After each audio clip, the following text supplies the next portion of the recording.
She came stumbling over to the bar, barely able to keep her eyes open, talking about how she's going to call it a night and head home. And she points to this guy and she's like, he just called us an Uber back to his place. And I was like, well, do you want to go back to his place? He goes, shut the fuck up, bitch. I already called an Uber. It's on its way. She's fine. We're going to go home. And he grabs her arm and he starts like aggressively moving her towards the door.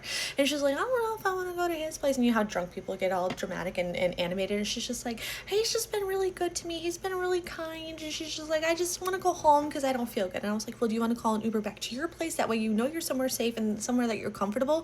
And he's like, again, I said we already called a fucking Uber. She's coming back with me. And he grabs her arm and again, he starts dragging her towards the door.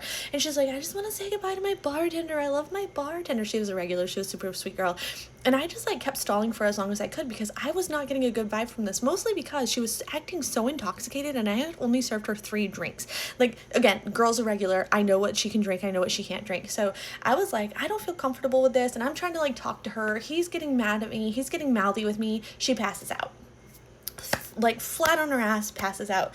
I go around the bar to check on her. She has a pulse, she's breathing, but she's completely unresponsive. So we have to call an ambulance. The ambulance comes and picks her up. A week later, she comes into the bar. She says, thank you so much for stalling as long as you did. She's like, obviously it wasn't ideal that I passed out, but if I had gone home with him, who knows what would have happened to me because they found an ungodly, her words, ungodly amount of drugs in her system.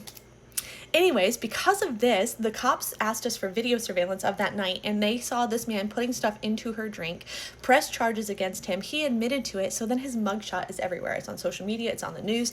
A bunch of women came forward saying, hey, I actually went home with this guy a couple weeks ago. I don't recall doing it. So they launched an investigation among all the bars, and all the surveillance footage was turned over, and this man had been doing this. Like, it was like a serial, like, rapist, if you know what I mean.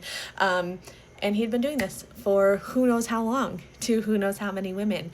PSA, if somebody's not interested in you, just take the L. It's okay to just be like, oh man, I was interested in them. It's a bummer they're not interested in me, and move on with your fucking life. You don't need to ruin someone's life to get what you want, because that's fucking disgusting.